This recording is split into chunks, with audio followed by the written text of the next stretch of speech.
Brasil Mais Competitivo, um podcast para você entender os caminhos para o país crescer, com mais emprego e renda para todos os brasileiros.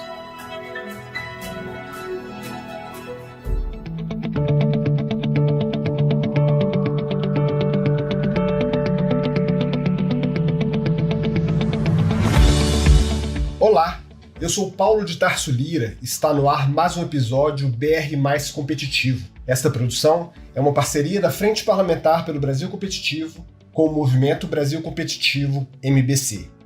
A ideia é apresentar os gargalos, desafios e os caminhos a serem percorridos para o crescimento e desenvolvimento da nossa nação, e discutir os 12 pontos para a redução do custo Brasil que formam o compromisso da nossa frente e do MBC com o país.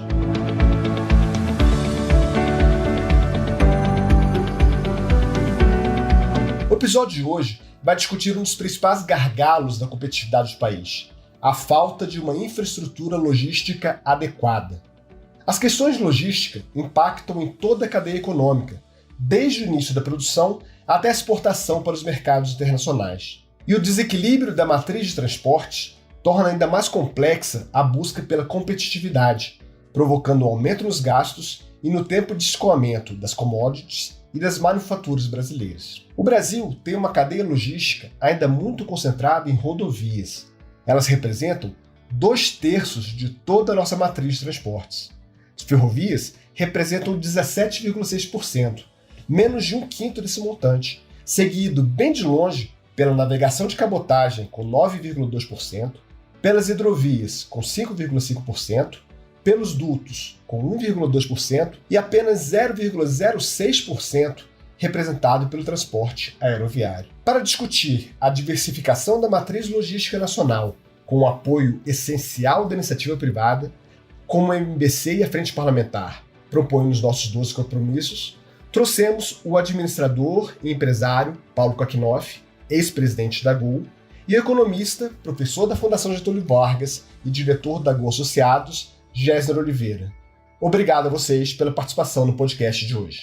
Muito obrigado, Paulo. Parabéns ao Frente Parlamentar pelo Brasil Competitivo, parabéns ao Movimento Brasil Competitivo por esse podcast absolutamente oportuno. O BR Mais Competitivo pode ser um instrumento fundamental para fazer aquilo que todos queremos, que é um Brasil que forneça produtos e serviços mais baratos para o mundo e, consequentemente, gere renda e emprego. Olá a todos, eu reforço o prazer de estar aqui nesse bate-papo, especialmente pela forma absolutamente construtiva, né, como nós estamos abordando temas que são de fundamental importância para o desenvolvimento do Brasil, né, para além de qualquer viés ou preferência, e sim procurando identificar caminhos, né, onde a gente possa capturar e explorar todo o imenso potencial que esse país nos reserva, né, há tantos anos. Então, prazer, obrigado pela oportunidade.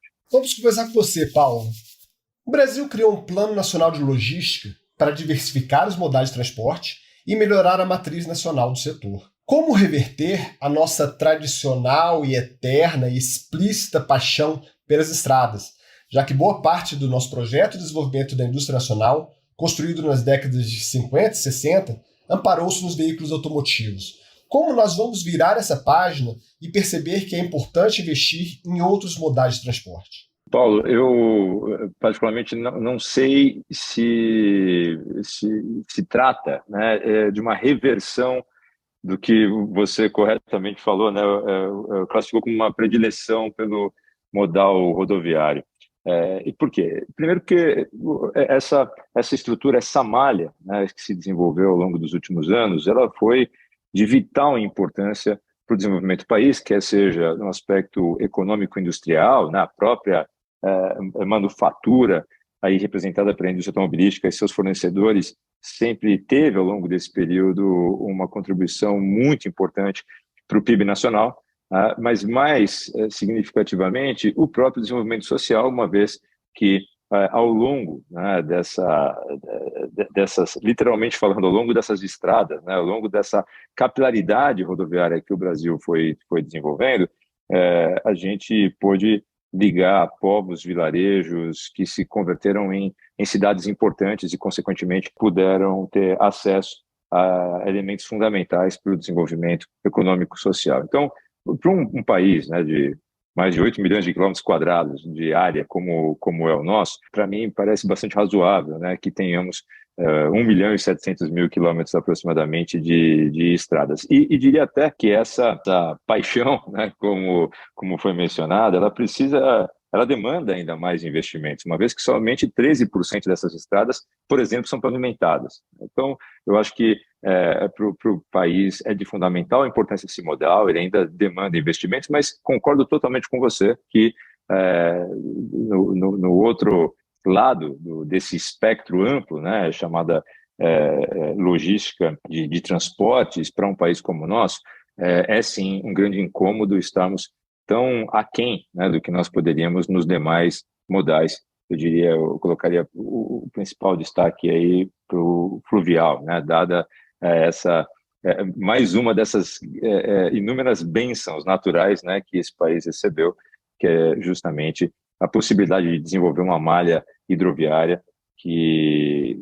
já dispõe, né, daquilo que é o mais importante, que são justamente rios que podem ser explorados como vias, né? Mas nós também temos, como todo mundo sabe, uma malha ferroviária muito atrofiada, para dizer o mínimo, e vejo, né, olhando de uma forma positiva e eu diria até promissora, que finalmente esses assuntos ou esses modais, né, ao longo dos últimos anos, ganharam um nível de tração no que diz respeito aos seus respectivos desenvolvimentos que a gente não via antes, né? Porque um aspecto é eleger a importância, né, ou identificar a importância dessa diversificação. O outro é ter realmente um plano concreto, estruturado de desenvolvimento. Ele passa, no primeiro lugar, pelo estímulo à iniciativa privada. Em todos os países do mundo onde os modais alternativos ao rodoviário se desenvolveram, houve um trabalho conjunto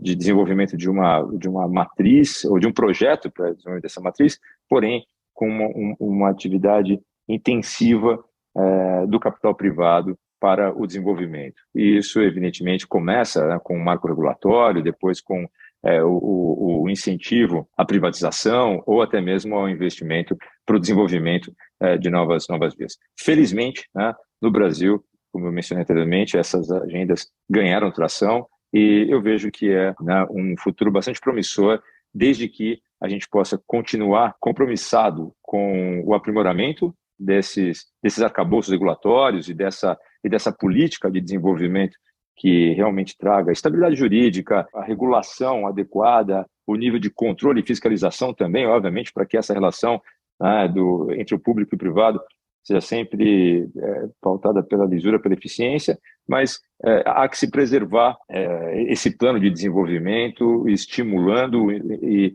incentivando da melhor forma, através do necessário aprimoramento com o que há de conhecimento disponível, não só tecnicamente aqui mesmo no Brasil, mas evidentemente com as boas práticas internacionais. Eu vejo que isso está indo numa boa direção, precisamos todos, né, estimular e fomentar. Essas suas palavras são interessantes, porque na verdade a gente precisa ter uma visão multifacetada das coisas, né? Não aquela velha questão, no início do século passado as ferrovias eram importantes no Brasil e depois teve toda a política de desenvolvimento das rodovias. E a gente tradicionalmente tem essa mania de quando a gente investe em uma área, a gente esquece das outras. E quando o senhor cita aprimorar as rodovias, que as rodovias são primordiais, mas tem problemas, trazer as ferrovias, trazer a navegação fluvial, você teve aprovação de projetos importantes como o BR do Mar recentemente, e trazer a iniciativa privada para esse debate junto com o setor público, porque o setor público não tem mais condição de sozinho arcar com esses investimentos. E aí, em cima disso vai a pergunta para o professor Gessner. Professor, a gente sabe que o Brasil é um país de dimensões continentais, com vários problemas e realidades econômicas distintas dentro do mesmo país. Na hora da definição desses investimentos, que o setor produtivo que vai investir, que vai liberar recursos, que vai participar de disputas de concessões, de privatizações, enfim, tem interesse e opte por aqueles trechos que darão mais retorno no futuro. Como fazer para convencer os empresários a investir em trechos menos rentáveis? A emissão dos debêntures de infraestrutura, um projeto que tramita no Senado, pode ser esse caminho para tornar esses investimentos mais atraentes para o setor produtivo? Olha, Paulo, e aqui queria dizer, eu concordo muito com o que o Paulo Kakinoff falou, e aqui para responder a sua pergunta, eu acho que a gente pode responder em duas partes. Em primeiro lugar, eu vou começar pelas debêntures de infraestrutura, né? Nós já temos as debêntures incentivadas, que têm sido importantes, elas cresceram ao longo do tempo, é um mecanismo de poupança interessante, porém, o projeto de lei que se encontra no Congresso pode avançar mais, sobretudo direcionando ou abrindo a possibilidade do investimento de fundos institucionais, que é bem no perfil do fundo institucional investir em infraestrutura. Aqui no Brasil, a gente tem que criar vasos comunicantes entre, de um lado, poupança de longo prazo e, de outro lado, infraestrutura, porque isso realmente vai permitir que você financie de forma mais eficiente e barata esses projetos de longo prazo que, para ocorrerem, precisam ter uma estrutura de incentivos adequada, né? Ainda falta no Brasil essa tradição de um investimento de longo prazo. Então, esse financiamento é muito importante em qualquer hipótese. Para todos os projetos de infraestrutura, essas debêntures são importantes e espero que o Congresso tome esse projeto como uma prioridade aí o ideal seria a partir de agora, mas pensando depois das eleições, qualquer que seja a nova administração, a expectativa e esperança é que esse seja um dos projetos considerados prioritários. Agora, outra questão que você colocou, que é a questão se você me permitir, da carne de pescoço e do filé mignon, né? Então, qualquer estrada, ferrovia, rotas aéreas também, né, provocando aqui o Kakinoff, nós temos sempre a carne de pescoço e filé mignon. Tem aqueles trechos extremamente rentáveis, atraentes, com uma grande densidade de tráfego, e aqueles trechos que são, digamos, talvez até importantes do ponto de vista de integração nacional, porém pouco rentáveis. Uma alternativa que tem sido aplicada é uma alternativa de lotes nos quais você tem os dois, né? Você tem as rotas mais atrativas, pode ser estrada, ferrovia, etc., trechos, e aquelas menos atrativas. É uma possibilidade, é um caminho que precisa prestar atenção, e aí é muito importante, digamos, o edital, a formatação da concessão, para que você realmente tenha investimento no conjunto, porque senão o que acontece é que você come o filé mignon, esquece a carne de pescoço, não faz nada, não investe, e depois, passado algum tempo, você fala assim, isso daqui ficou inviável, eu vou devolver. Então, isso não seria uma boa solução, né? Então, você pode ter uma regulação e você pode ter um monitoramento dos planos de investimento de tal sorte a realmente assegurar que tudo aquilo que foi previsto seja realizado, obviamente, levando em conta possíveis reequilíbrios por fatores excepcionais, mas que seja realizado. Um outro caminho, que eu acho também um caminho interessante, é o caminho de você, naquilo que é filé mignon, você ter leilões e você tem o poder concedente recebe ou outorga uma arrecadação bastante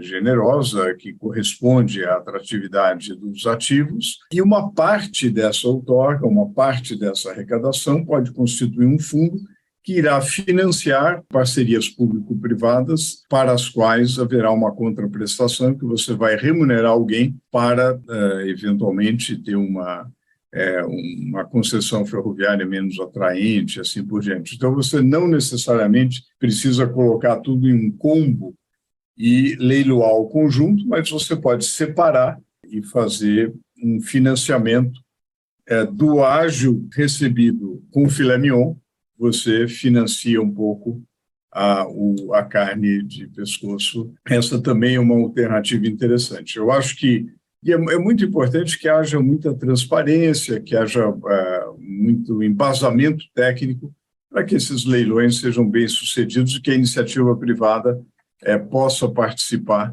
de uma maneira mais eficiente possível, Paulo. E é interessante, professor, essas colocações que você está falando, porque quando a gente faz debate político macro, as pessoas ficam só no macro. Todo mundo quer investir em Congonhas e Santos Dumont, não quer investir no aeroporto no Pará, ou quer investir nas rodovias de São Paulo e não em uma rodovia no interior do Amazonas. O senhor colocou várias opções de como você pode amarrar esse processo de uma forma regulatória, de uma forma de investimento, de uma forma dos próprios projetos de concessão, para você fazer que as coisas andem, de fato, de uma forma mais eficiente. E eu continuo com o senhor, porque também tem a ver com esse assunto. Quando a gente fala em mudança do modal, a gente tem hoje nas rodovias brasileiras, no universo do modal de transporte brasileiro, 51% ainda é dependente de rodovias. Rodovias ainda representam 51% de toda a nossa matriz. E uma das metas que constam dos 12 compromissos que a Frente Parlamentar e o MBC apresentaram no início de junho é diminuir essa dependência das rodovias, fazendo, por exemplo, que o transporte de ferrovias aumente para algo em torno de 31%, e você também aumente para cerca de 11% a navegação de cabotagem.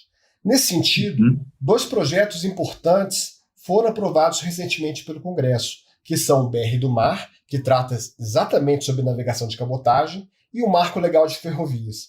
Mas, de novo, uma coisa é você aprovar as leis, o que já é algo complicado. Às vezes tem leis que passam anos e anos e anos no Congresso sendo debatidas e jamais votadas. Essas 2 foram votadas agora. Mas até o momento que essas leis, aprovadas e sancionadas pelo governo, comecem a dar resultado, você tem um longo processo de maturação, da sociedade, do governo, para que elas deem resultado.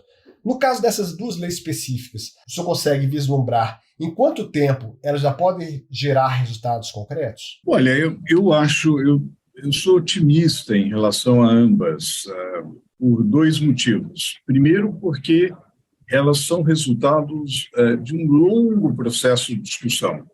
A questão da BR do Mar passou por muita discussão, gerou determinadas polêmicas em alguns momentos, foi amplamente debatido. Eu diria que o Brasil está mais do que maduro, quer dizer, o Brasil precisa de uma maior navegação de cabotagem, né? Nós temos uma costa extremamente extensa, isso certamente pode integrar muito, gerar muitas oportunidades de intermodalidade com os demais meios de transporte. Agora, demora um certo tempo, né? Há um incentivo a ter mais investimento, há uma previsão para ter mais investimento em cabotagem, algo que, de certa forma, já está ocorrendo, mas é algo que, digamos, demora uns 2 a 5 anos para realmente você deflagrar um processo rápido de investimento. No caso, por exemplo, do marco do saneamento, que já tinha vários investimentos já encaminhados, demorou algo como de 1 ano e meio a 2 anos para você ver investimentos que são resultado de um novo marco, né? No caso das ferrovias, as intenções de investimento com a introdução do regime de autorização, fruto do novo marco ferroviário, as intenções de investimento são enormes, quer dizer, aquilo que foi levado ao governo em termos de intenção de investimento supera 100 bilhões de reais. E realmente as carências em ferrovias são enormes, né? Você tem cerca de 30 mil quilômetros de ferrovia, que não é nada para o Brasil, e realmente há uma percepção de que você pode ter corredores extremamente eficientes, né, e que vão abrir novas rotas aí para as mercadorias e, de novo, com muita intermodalidade. Quer dizer, não é que a ferrovia vai desbancar os outros modais, pelo contrário, vai justamente estimular o conjunto dos modais, né, de forma que a gente deseja, de forma muito integrada. Eu esperaria um boom de investimento, tanto em ferrovias quanto em cabotagem. Agora, com o hiato temporal, sobretudo em ferrovias, o hiato é grande, porque o capital fixo e a maturação o capital fixo é muito elevado e a maturação é muito longa. Então, diria que a gente vai começar a ver resultados práticos realmente de 3, 5 anos. São coisas que a gente vai ver na próxima década. A gente vai ver uma mudança grande da nossa matriz de transporte. Eu acho interessante também, quando o senhor coloca isso, essa visão de complementaridade, né? Nós não estamos falando de que você reduzir rodovia e aumentar a ferrovia porque você está desprestigiando as rodovias e elas são piores as ferrovias. Não, é complementaridade, todas agindo em conjunto para esse desenvolvimento do país. E eu queria perguntar para o Paulo Kakinoff, que a gente está falando muito da questão dos investimentos em si, concessões, rodovias, e você tem um elemento externo, que é um elemento que vai perspassar toda a economia de qualquer país, que é a questão da tecnologia. A gente entrou recentemente no país, ainda está na fase de implantação, algumas capitais estão efetivamente conseguindo implantar o 5G, mas também é um elemento externo que vai influenciar, impactar decisivamente no sistema de transporte do país, de infraestrutura. Na sua opinião, qual o impacto da entrada de operação do 5G e de regras de sustentabilidade na matriz logística brasileira? O nosso país está preparado para pensar a infraestrutura de transporte dentro desses conceitos modernos de desenvolvimento? Preparado é um conceito relativo no seguinte sentido, né?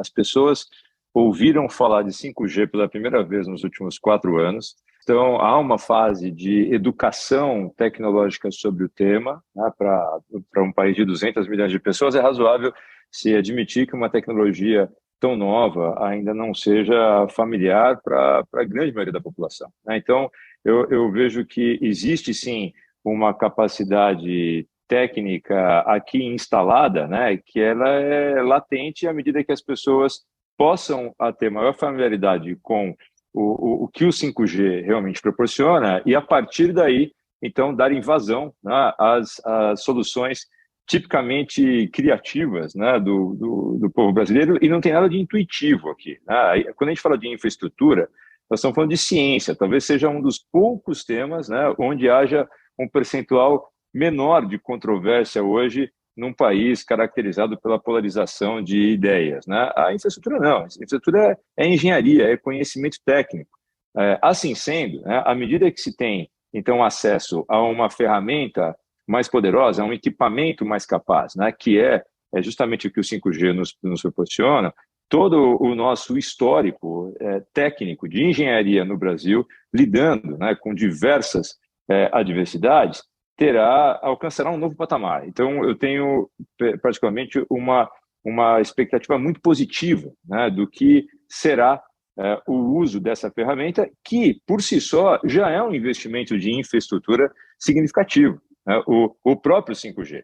À medida que o 5G se torna realmente uma tecnologia mais acessível, e isso é rápido, né? Quando a gente está falando desse tipo de tecnologia, nós podemos aqui assumir que daqui a 2 anos, 2024, nós deveremos ter 40%, 50%, né, do território mundial já com essa tecnologia disponível. E aqui no Brasil, né, dada a disseminação dos devices, né, dos telefones, da telefonia como um todo, a gente deverá contar com percentuais significativamente maiores do que esses 40%, 50% de média de cobertura no território nacional. O que será seguramente um indutor, né, de uma mudança significativa na eficiência, de uma maneira geral, né, das organizações, das corporações e, consequentemente, né, da própria infraestrutura logística. Através do 5G, se consegue obter, né, em primeiro lugar, um nível de monitoramento muito mais eficiente, muito mais parrudo, muito mais poderoso, né, no que diz respeito à transmissão em tempo real dos dados sobre todos os modais logísticos e sobre as movimentações, quer sejam de pessoas, de mercadorias e de veículos, né, retroalimentando o próprio banco de dados necessário para que se tenha maiores ganhos de eficiência, permitindo com que toda a estrutura logística, quer seja aquela gerenciada pela iniciativa privada ou ainda pela estrutura pública, tenha um ganho de utilização, uma vez que se tem, né, um aprendizado em tempo real daquilo que realmente está funcionando, que está sendo mais eficiente, quais são as vias mais demandadas, quais são os principais gargalos logísticos existentes e, consequentemente, então, uma maior assertividade dos investimentos, né, também nessas duas dimensões, público e privado.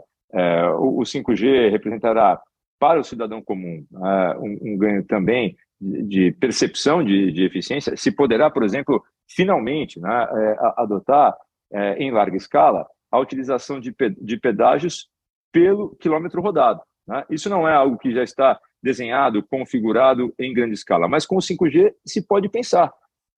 O monitoramento, hoje, da mesma forma que nós temos o tagzinho ali que abre a cancela do pedágio automaticamente, os carros podem estar equipados, né, com uma tecnologia similar e segura o suficiente para que a cobrança seja pelo quilômetro rodado, efetivamente, consequentemente, né, trazendo uma maior eficiência da arrecadação e da percepção de custos para os usuários. Isso é só para dar um exemplo ilustrativo, né, do que a tecnologia 5G pode nos trazer, fomentando, né, mais investimento, porque o maior inimigo dos investimentos em infraestrutura, indiscutivelmente, é a ineficiência, né? Vejam a quantidade de pontes, de obras que nós temos inacabadas, aquilo é dinheiro, né, que está enterrado, que está parado e poderia ser revertido para outras obras ou outras soluções, até mesmo investimento em outros modais que fossem mais efetivos. Obviamente que o 5G,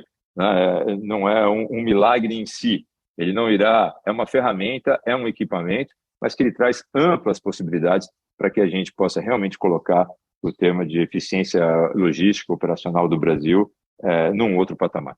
É interessante que a gente tendo essa conversa com vocês, a gente parte de um diagnóstico que nós temos sérios problemas de infraestrutura, mas em quase meia hora de conversa a gente abriu-se um universo enorme de possibilidades e discutiu-se também muitos avanços em cima das leis que já foram aprovadas, de mecanismos para você regular essas concessões, enfim. E agora a novidade da tecnologia do 5G sendo um impulso maior. Na sua opinião, Paulo, existem outros gargalos e quais são esses gargalos que, na sua opinião, deveriam ser enfrentados também nesse debate de infraestrutura? Enquanto nós tivermos uma população crescente no mundo inteiro, nós forçosamente iremos conviver com gargalos, né? Pode ser num país em desenvolvimento como o nosso, pode ser num país muito rico, né? Uma vez que uma infraestrutura que hoje está adequadamente dimensionada, justamente pelo crescimento populacional, em algum momento, né, ela se mostrará ineficiente. Então, essa inquietude em relação ao dimensionamento adequado, né, da infraestrutura e uma diversificação de modais, eu acredito que ela continuará acompanhando a humanidade enquanto nós crescermos em número, né? E como não há nenhuma perspectiva disso mudar, nós vamos falar, então, de diferentes naturezas de gargalos, né? Aqui no Brasil, nós começamos esse podcast discutindo sobre inexistência de modais alternativos. Mas hoje, né, rodovias ou estruturas, vou até desviar um pouquinho, falando bastante de rodoviário, um pouco de ferrovias e hidrovias, mas vou falar um pouco do próprio modal, né, em que eu tenho um histórico mais completo, que é o da aviação, tá? Eu me lembro quando, na década de 80, viajando de carro de São Paulo para o Rio de Janeiro, passando ali em frente, perto do aeroporto de Guarulhos, né, meu pai comentou comigo, falou, nossa, acabaram de construir mais um elefante branco, é um absurdo, isso que está sendo feito. Eu li no jornal que esse aeroporto terá somente 20%, 30% da sua estrutura utilizada, né? E quis o destino que quando eu viesse a trabalhar, né, entrar no mercado profissional, eu convivesse justamente com o oposto nesse mesmo aeroporto. Pré-privatização, o aeroporto de Guarulhos apresentava gargalos importantes. Do ponto de vista de tempo transcorrido entre essa conversa ali da minha infância até a minha vida profissional, a gente está falando de 20 e poucos anos. Né? Na perspectiva de infraestrutura, isso não é nada. A gente precisa também, né, conviver com esses investimentos que no primeiro momento aparecem e aparentam ser superdimensionados, mas que logo ali na frente, né, se as coisas saírem como esperado, e o que é o esperado praticamente em todos os países, né, pelos políticos, pelos governantes, pela população de uma maneira geral, é que a economia vai crescer, né, que o número de habitantes também irá crescer. Essa busca incessante pela estrutura logística ideal do hoje e do amanhã é um dos maiores desafios, né, de gestão, tanto na esfera pública quanto na esfera privada, que a gente pode alcançar. E é inescapável, né, que a condução do tema seja feita por preceitos com base em conceitos técnicos, né? Não faltam informações disponíveis para isso, e aí sim a gente pode fazer uma diferenciação saudável, né? Que é quais são as soluções de infraestrutura adequadas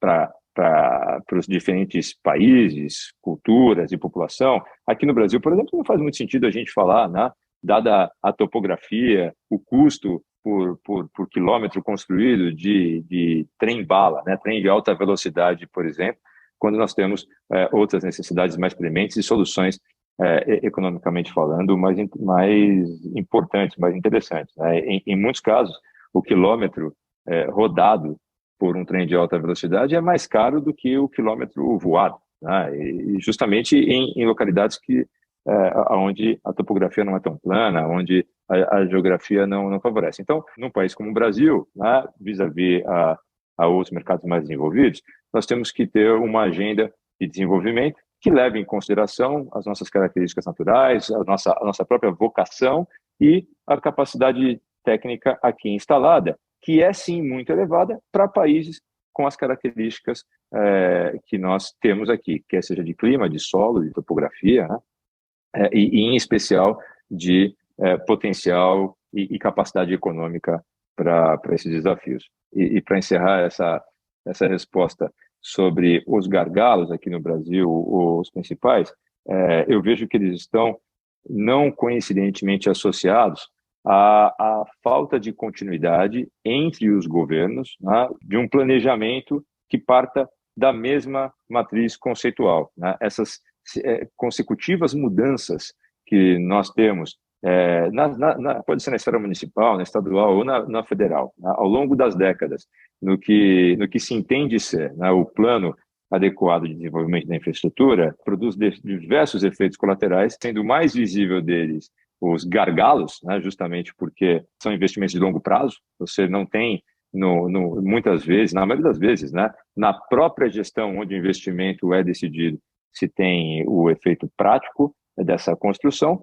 portanto, é fundamental, né, deveria ser, uma discussão ampla, envolvendo toda a sociedade, para que um plano de desenvolvimento de infraestrutura possa perpassar diferentes governos, né, e, com isso, produzir um resultado que não seja caracterizado por obras inacabadas ou por gargalos de infraestrutura que já são previsíveis nesse momento.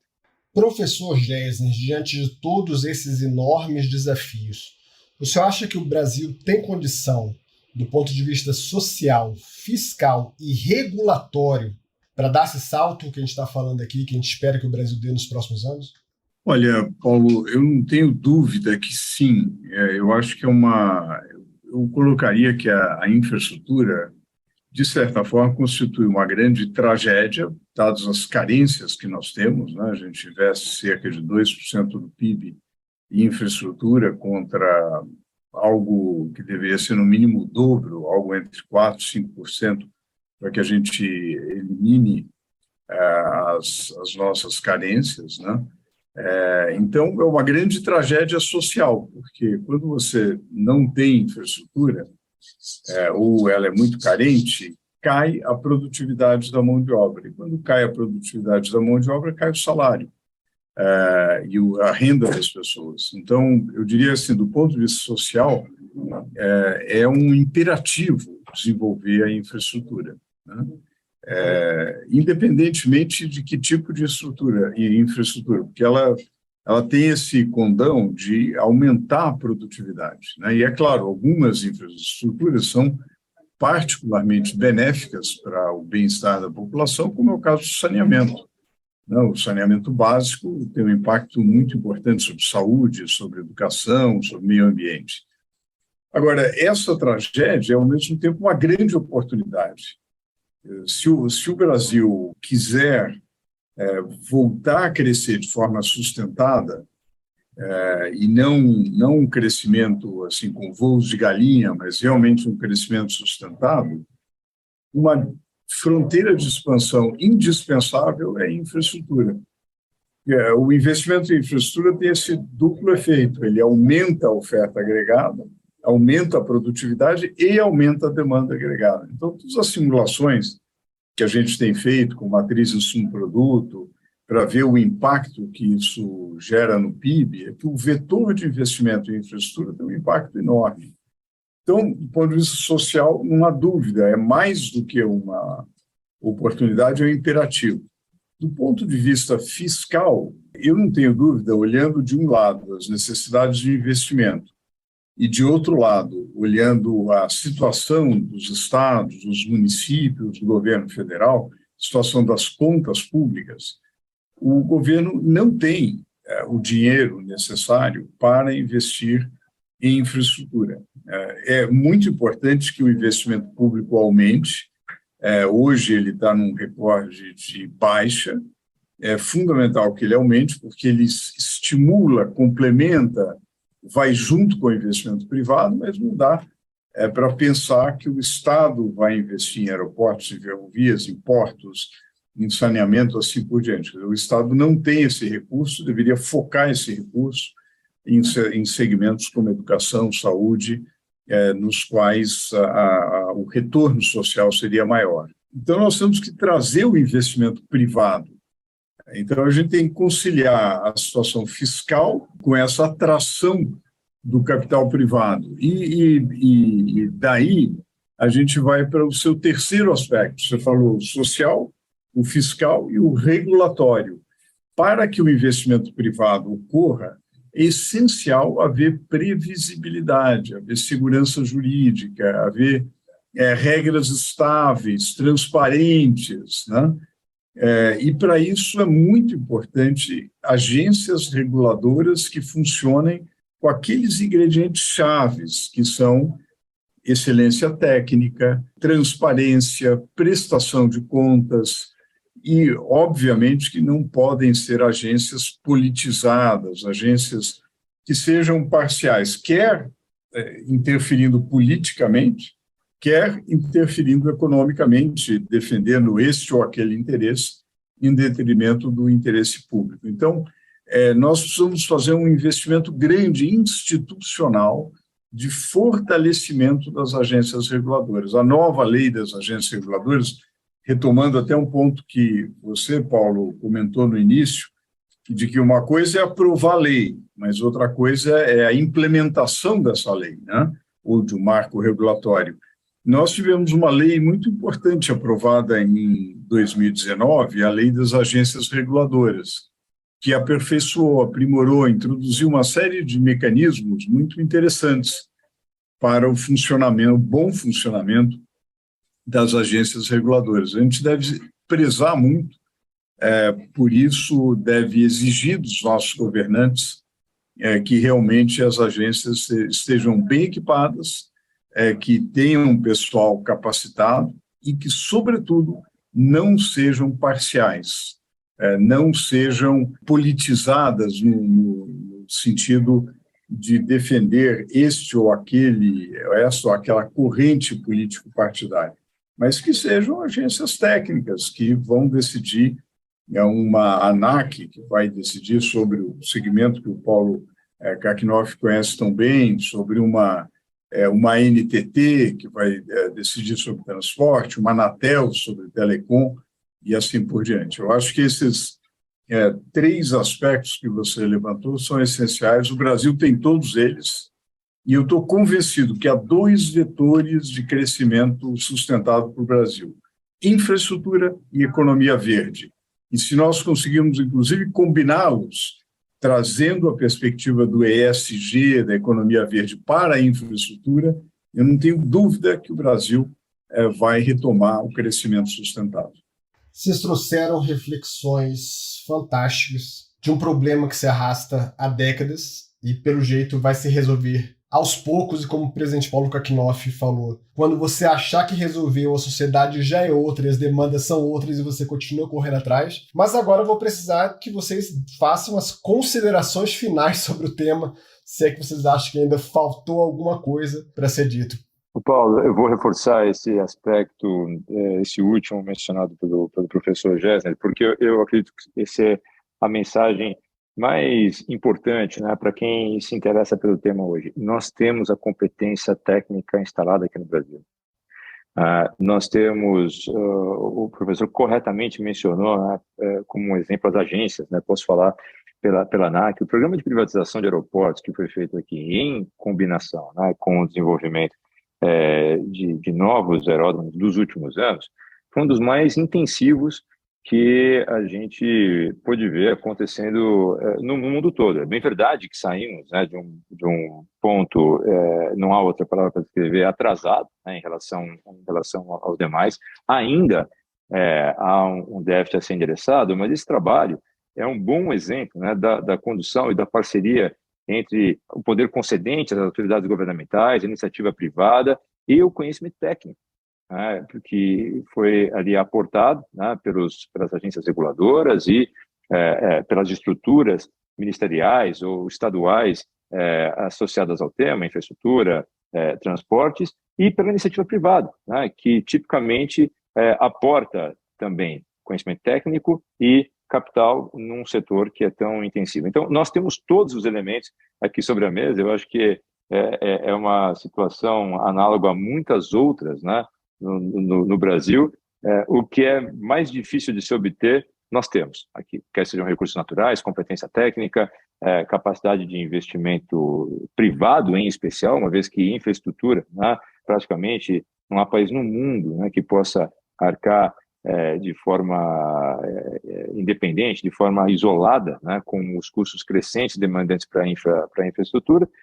O que nós devemos realmente fazer é continuar incentivando, protegendo, fomentando, né, o desenvolvimento técnico para além de vieses políticos, partidários, e sim aquilo que a ciência e a tecnologia já nos disponibiliza. Então, esse, para mim, a mensagem que eu gostaria de deixar, concluindo aqui com o meu agradecimento por essa oportunidade e novamente pelo privilégio de estar com o professor Gessner aprendendo ainda mais. Obrigado. Paulo, os dois Paulos, né? O privilégio é meu, Kakinoff, de realmente participar dessa conversa. Muito obrigado, Paulo de Tarso, também. Acho que talvez vocês realmente, esse podcast trata daquele tema que é crucial para a retomada do crescimento, realmente para a redução do custo do Brasil, retomada do crescimento.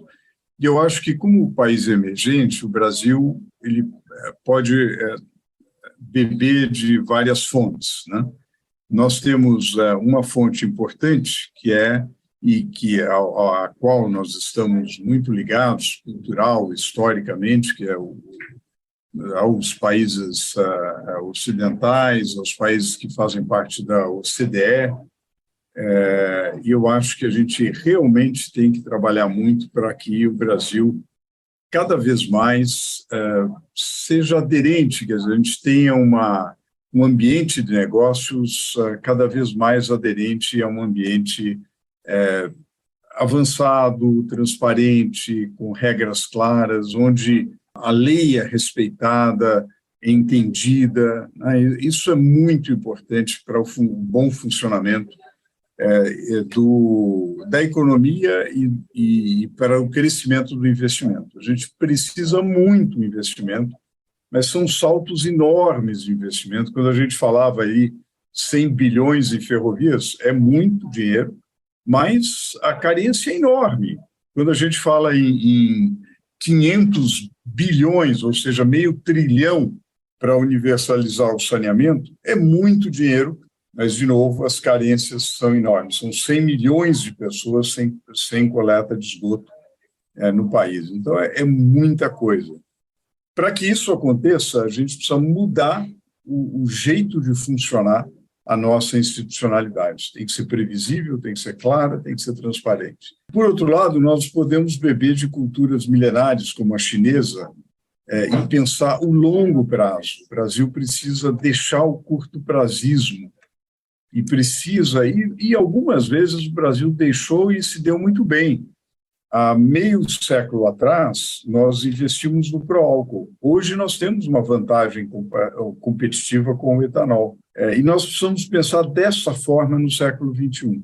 Nós estamos na pole position da transição energética, com uma matriz elétrica limpa, com uma matriz energética limpa e que pode ser ainda mais limpa com o reforço e o aumento da produção de energia solar, energia eólica, que já cresceu muito, mas ainda pode crescer mais, da energia gerada a partir dos resíduos sólidos urbanos, outra área que nós precisamos muito melhorar e, ao mesmo tempo, gerar energia, reutilizar resíduos numa perspectiva de economia circular.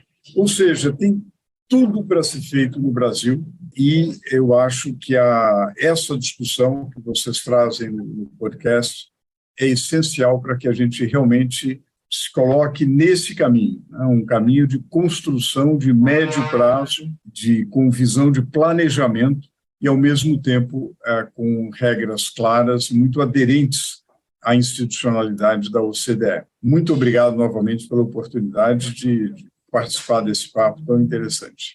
Acabamos de ouvir um debate sobre ideias, propostas, caminhos, sugestões para o Brasil resolver, ou pelo menos melhorar um pouco mais, um dos maiores gargalos da sua competitividade. O que fazer para que a logística brasileira seja mais eficiente, mais efetiva e gere ganhos para a sociedade e para a economia como um todo. E dessa forma, chega ao fim mais um episódio do nosso BR Mais Competitivo, o podcast para você entender os caminhos para o país crescer com mais emprego e renda para todos os brasileiros. As propostas aqui debatidas no podcast de hoje e outras apresentadas sobre esse mesmo tema estão disponíveis para vocês no nosso site www.fppelobrasilcompetitivo.com.br. Agradecemos a presença do economista, professor da Fundação Getúlio Vargas e diretor da Go Associados, Géser Oliveira, e do empresário Paulo Kokinoff, nesse debate sobre os desafios da matriz logística nacional, conscientes que esse debate não se encerra em apenas esse episódio. E agradecemos a você pela audiência qualificada em um tema tão importante para todos nós. Até a próxima semana com mais uma discussão sobre competitividade e custo Brasil. Até lá! Brasil Mais Competitivo, um podcast para você entender os caminhos para o país crescer, com mais emprego e renda para todos os brasileiros.